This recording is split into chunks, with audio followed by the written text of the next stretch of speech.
On January 26th, Iran's Revolutionary Guard unveiled footage showcasing a model target, resembling the USS Abraham Lincoln being assaulted by a swarm of drones. Their message was clear and bold.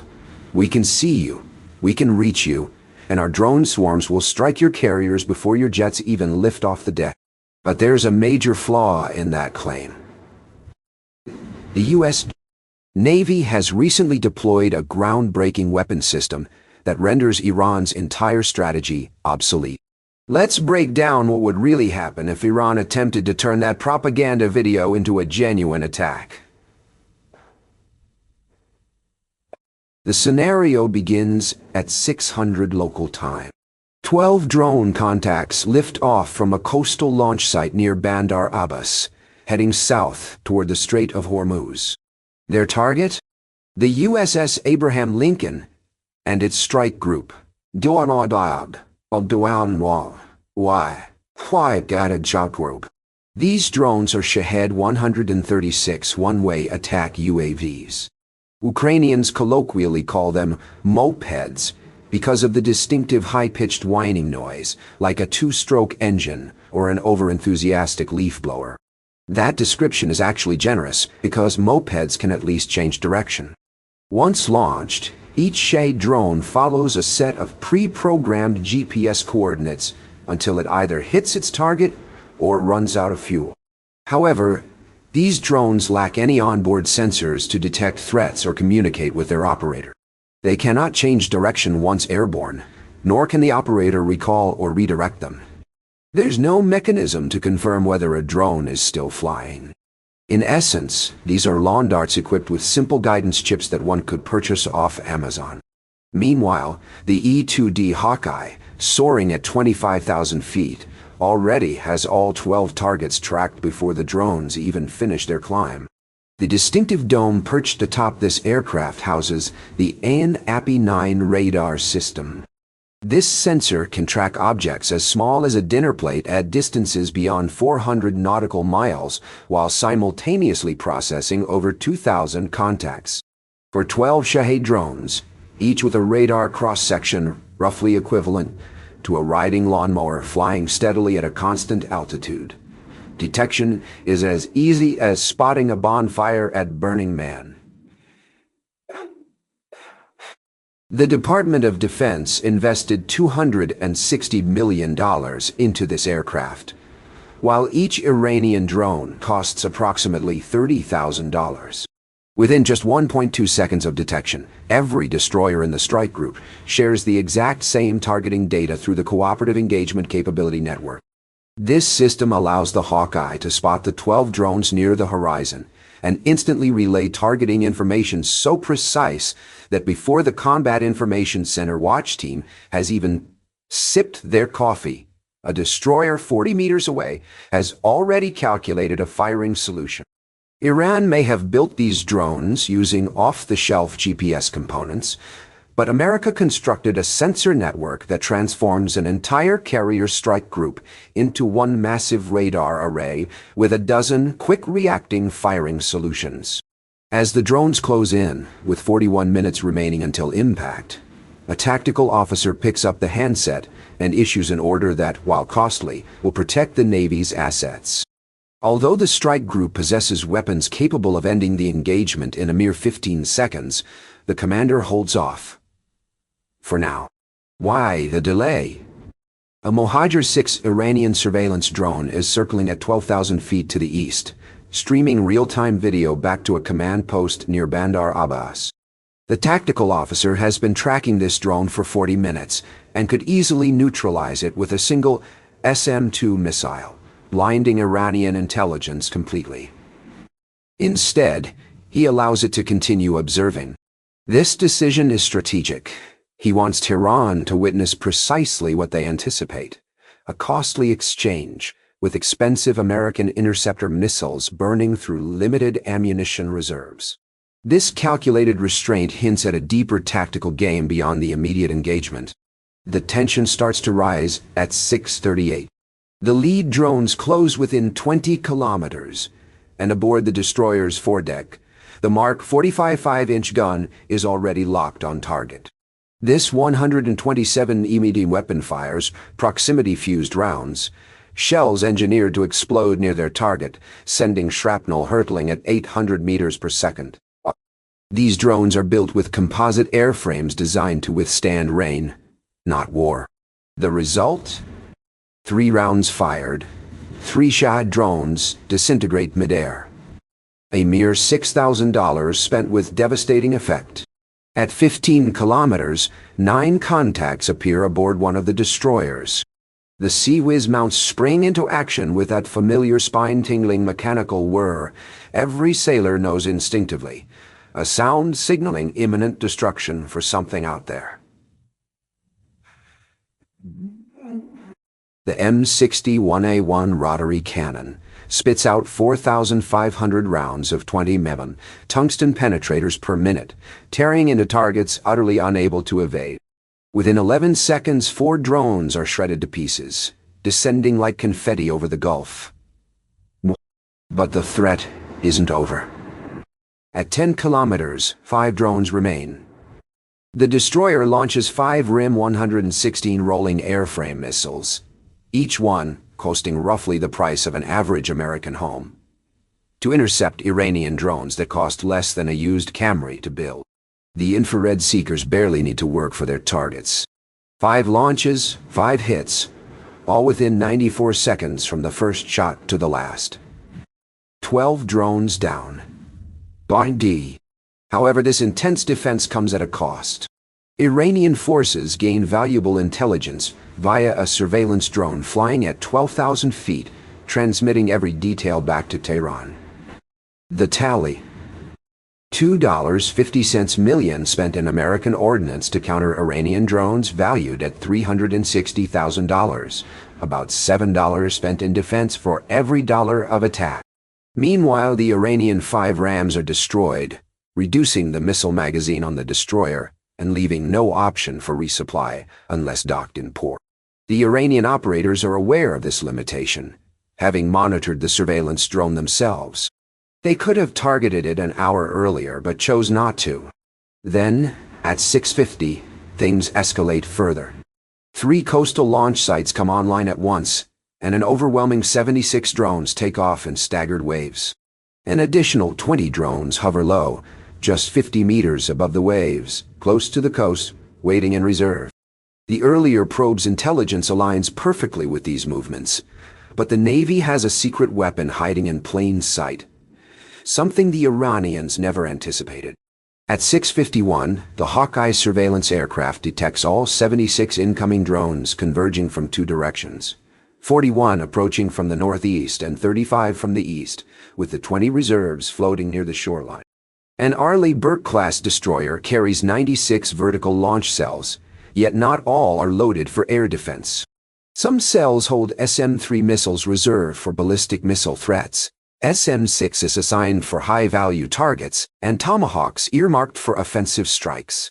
Only around 60 interceptors, each costing $2.10 million per shot, are available to defend against the drones, amounting to a staggering $126 million worth of missiles to confront $2.30 million.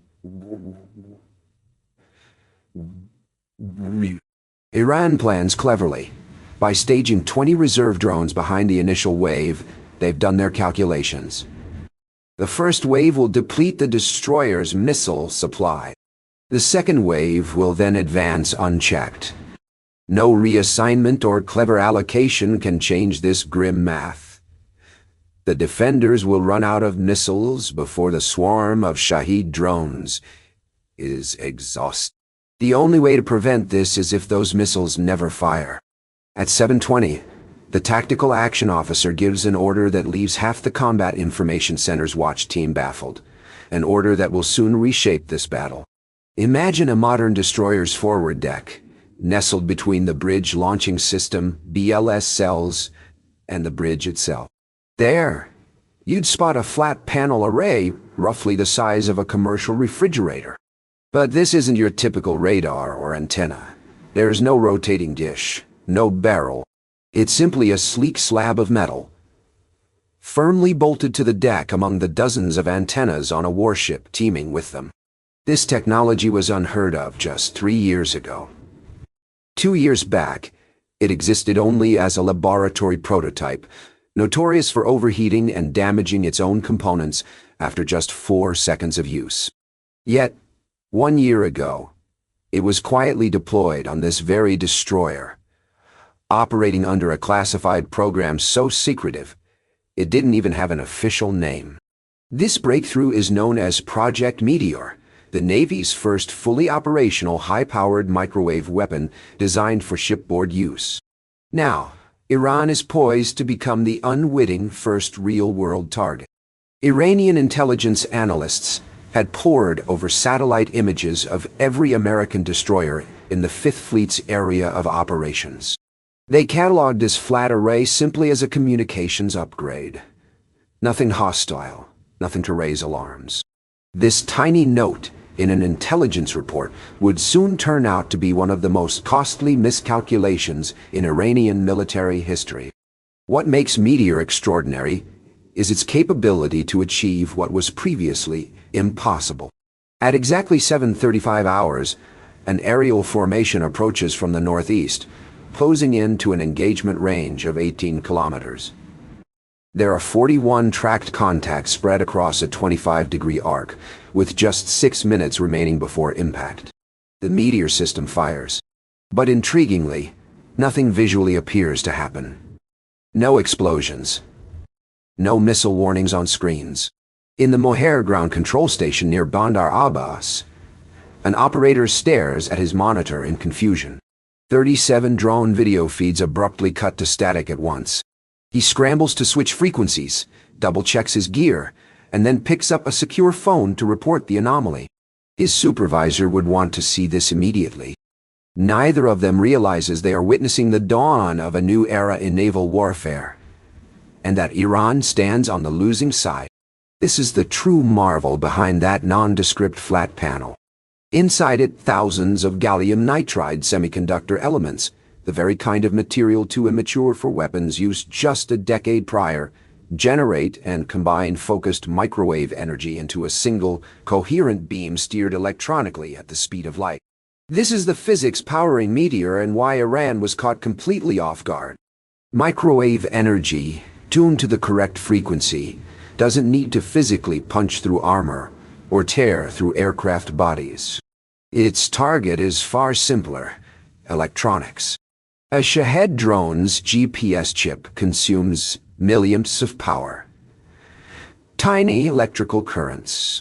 Meteor delivers amps, thousands of times more current than those chips can handle. That difference is what turns a drone from a functioning aircraft into a lawn dart plummeting uncontrolled. That moment saw 37 enemy contacts vanish from the Aegis radar display simultaneously. They didn't explode or burst into flames. They simply lost power and fell from the sky, tipping over and crashing into the Gulf as if someone had yanked out their batteries. 4 contacts lingering at the edge of the formation's perimeter remained intact. They skated along the boundaries of Meteor's 30-degree energy cone, where the microwave intensity drops below the threshold needed to disable hardened electronics. The width of this microwave cone is critical. It dictates how much sky the weapon can cover with each pulse, determining the zone where it can effectively disable airborne threats. This precision, speed, and cutting-edge engineering mark the future of naval defense. And right now, Iran stands on the wrong side of this new battlefield. Just beyond the immediate perimeter, there were 4 Shahed drones, each teetering on the edge. The system operated on a precise 6-second recharge cycle, pulling power directly from the ship's generators. This shared electrical bus powered everything on board, from the radar and combat systems to even the coffee pot in the Combat Information Center. For years, Iran had meticulously crafted a strategy focused on exhausting American ammunition reserves. In their approach, the Meteors functioned almost like diesel fuel for the fight, replenishing and sustaining the offensive. The weapons locked at 15 degrees, targeting the 4 stray threats.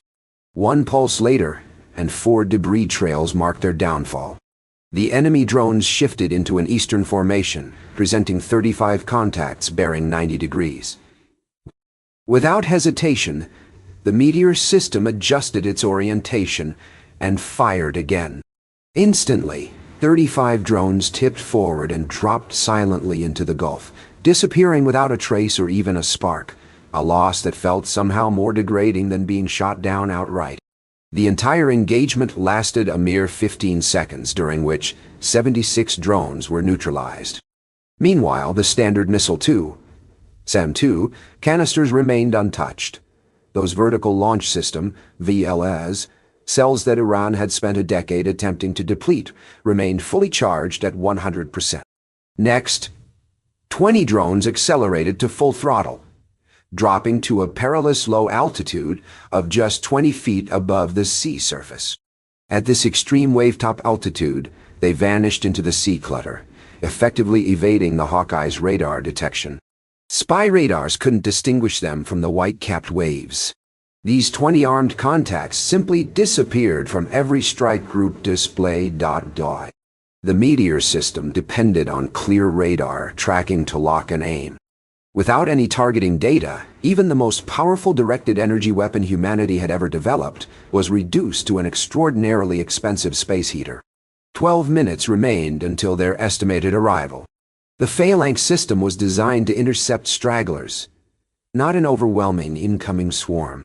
Although the SM-2s could engage, they came with a heavy price tag. $2.10 million per intercept against drones that cost only $30,000 each. This was precisely the trap the Navy had sought to avoid. All morning long, the magazines the towed array had been guarding were about to become vital if those missiles actually arrived. 12 minutes felt like an eternity, with 20 hostile warheads inbound and the best defensive weapon unable to detect them. Across every ship, the surface electronic warfare, mounts tracked nothing but open ocean. The spy radar kept sweeping the surface, returning only wave noise, no sign of the drones. Beneath the radar horizon, an eerie reality persisted. 20 GPS-guided warheads were closing in at 3 kilometers per minute. The strike group's only certainty was the math. Traveling at 185 kilometers per hour from their last known positions, the drones were predicted to break engagement range in roughly 11 minutes. Everything until then remained a dangerous guessing game. At 11 kilometers, a merchant tanker inadvertently pushed the sea skimmers above the radar horizon, making them briefly visible again. 18 contacts remained. 2 had never made it this far. Flying blind, skimming at 20 feet in drones cobbled together with commercial GPS, and pure hope was as unreliable as it sounded. 2 radar pulse bursts later, 16 drones were down. Only 2 survivors skimmed on, barely detectable at the extreme edge of radar sensitivity, and possibly beneath Meteor depression angle, about 3 kilometers out. The SOWIS system caught them, but without Meteor handling the other 94 threats, those remaining 20 would have crowded the minimum engagement zone simultaneously, overwhelming defenses. Thanks to Meteor, the phalanx system suddenly faced a real problem. It had been designed to handle 2 set bursts, leaving 2 debris clouds to settle on the water. Instead, 96 drones launched, and 96 drones went down. No missiles were expended in defense, none fired. Over in Thrawn, all 96 telemetry feeds went dark without explanation. Satellites showed scattered wreckage but no missile exhaust trails, no interception tracking. Something had fundamentally broken the established models. At 800 hours, Iranian command decided to escalate, unleashing everything at their disposal against the strike group. From mobile launchers near Shur, 2 Kishvar anti-ship ballistic missiles thundered into the sky, marking the next phase of attack. Let's talk about Iran's heavy hitters. Imagine ballistic missiles with Mach 3 terminal descent speeds, carrying warheads weighing 650 kilograms. These missiles use electro-optical seekers that fine-tune their aim in the final seconds to strike maneuvering ships. At the same time as these ballistic arcs rise skyward, An additional 80 Shahed drones launch from 4 coastal sites. From Bandar Abbas Harbor, 6 high-speed PACAP fast attack boats roar out at 52 knots, each outfitted with 2 Charlie 802 anti-ship cruise missile. We have 3 simultaneous timelines unfolding here. The Kalashnikov missile will impact in about 90 seconds. The boats require about 23 minutes to get within Charlie 802 launch range, and the drones are roughly 44 minutes away. This is the textbook combined arms scenario that Iranian war colleges have drilled for over 2 decades. Simultaneous threats across every domain, sustained until one hits a target. To counter the Kalashnikovs, the Navy calls for the SM-2 Block 3S interceptor. Nothing else in the current arsenal can stop a ballistic warhead traveling at Mach 3. 4 SM-2 missiles blast from the vertical launch system, Belazels, climbing up to 80,000 feet to intercept. However, these interceptors must cross through Meteor's northeastern engagement sector, which is critical. Herein lies a rarely discussed issue outside naval circles. The microwave pulse weapon used doesn't distinguish between friend or foe. It can disable a $2.10 million M2 interceptor's guidance system just as easily as it can the GPS chip on a Shahed missile, rendering the interceptor blind for the 11 seconds it spends transiting Meteor's protection cone. Essentially, the interceptor goes dark in that zone. During a genuine combined arms engagement where multiple missile types streak in from various bearings, the protective cone around the ship can shrink from a full 360 degrees to less than half that. Ironically, deploying more missiles to counter serious threats reduces the microwave weapon's ability to manage lesser threats. Iran unintentionally crafted an attack profile that pushes this trade-off to the edge. What all this timing stress boils down to is the computing power required to perform sector scheduling within milliseconds. The system slices the battle space into discrete, timed firing windows, assigning each missile a specific lane.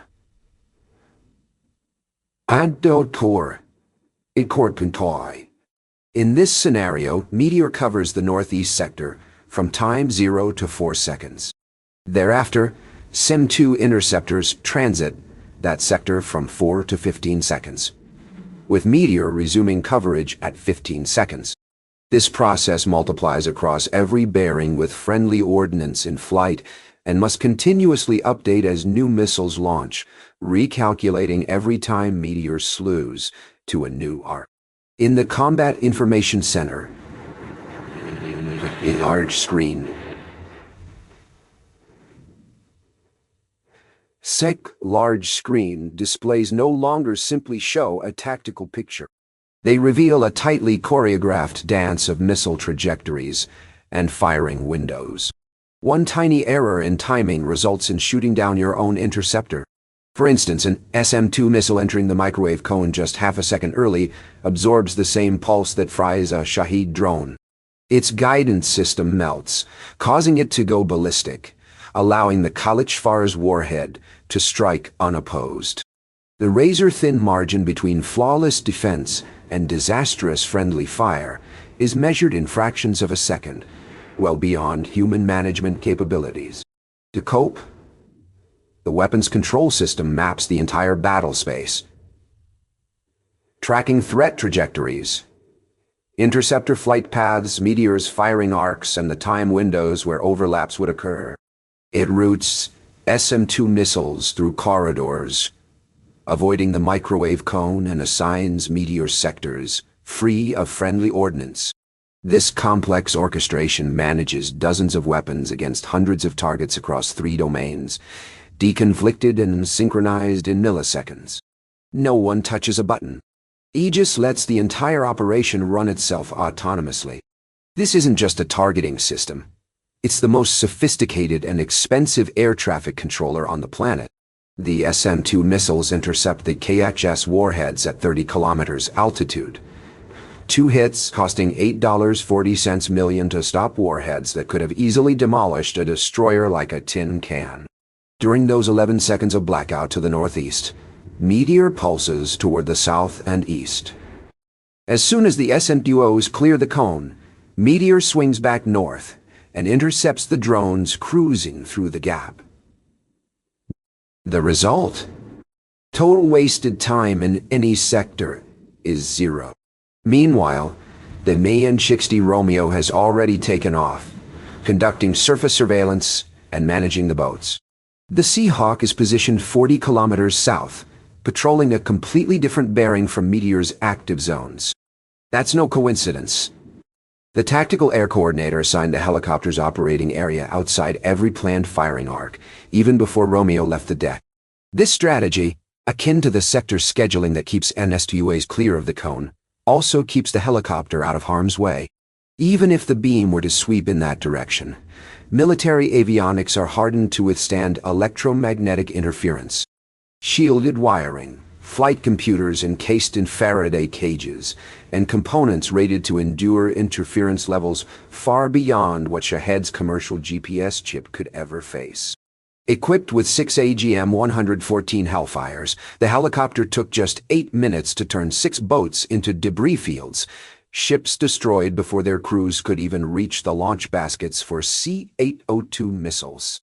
Thrawn spent years developing those payoff caps, and in just 8 minutes, the helicopter ended the threat.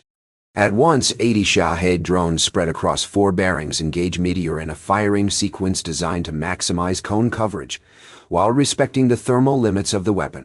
4 pulses, 6 seconds apart, total 24 seconds, resulting in the neutralization of all 80 targets.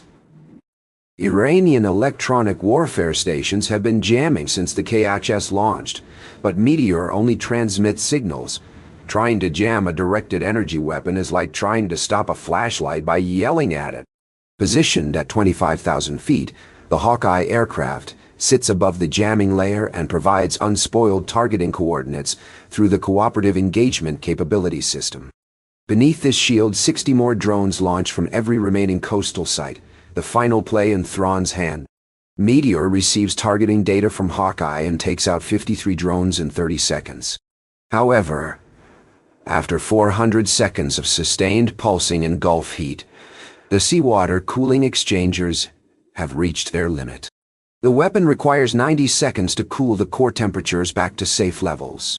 7 drones survive, flying at 185 kilometers per hour. This 90-second recharge period creates a 4.6-kilometer gap with no directed energy coverage. For the first time all day, the strike group has to resort to traditional defense methods. The magazine Mathton built his doctrine around briefly returns to relevance. So Wiz handles 3 drones, shredding them within 4 kilometers with tungsten rounds. Ram tackles 2 drones at 6 kilometers, while Meteor comes back online in time to catch the last 2 at 9 kilometers. By 700, the total conventional ammunition expenditure against 300 drones, 2 ballistic missiles, and 6 fast attack boats includes 4 NSTUAs and 6 Hellfires. Every other threat was neutralized by a weapon running on the same generator, a feat of modern defense orchestrated with seamless precision. As the Meteor missiles took out 300 drones, this was only the most visible triumph of their operation. Meanwhile, the Hawkeye was performing a completely different but equally critical mission. It pinpointed launch sites that opened their blast doors with astonishing precision, accurate to within 3 meters. The mobile tail launchers, which briefly emerged from hiding to fire the drones, were tracked as they moved from shelter to firing positions and back again. Coastal radar stations, which switched on to direct the combined arms attack, also exposed their exact locations and operating frequencies. In total, the entire infrastructure supporting as many as 300 Shahed drones laid itself bare to an aircraft surveying a battlefield stretching 400 miles.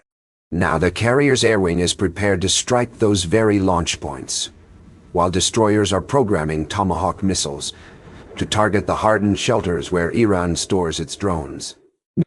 This means Iran didn't just lose 300 drones, they inadvertently revealed their entire coastal launch network to a strike group fully armed and ready to respond. Goodbye for now.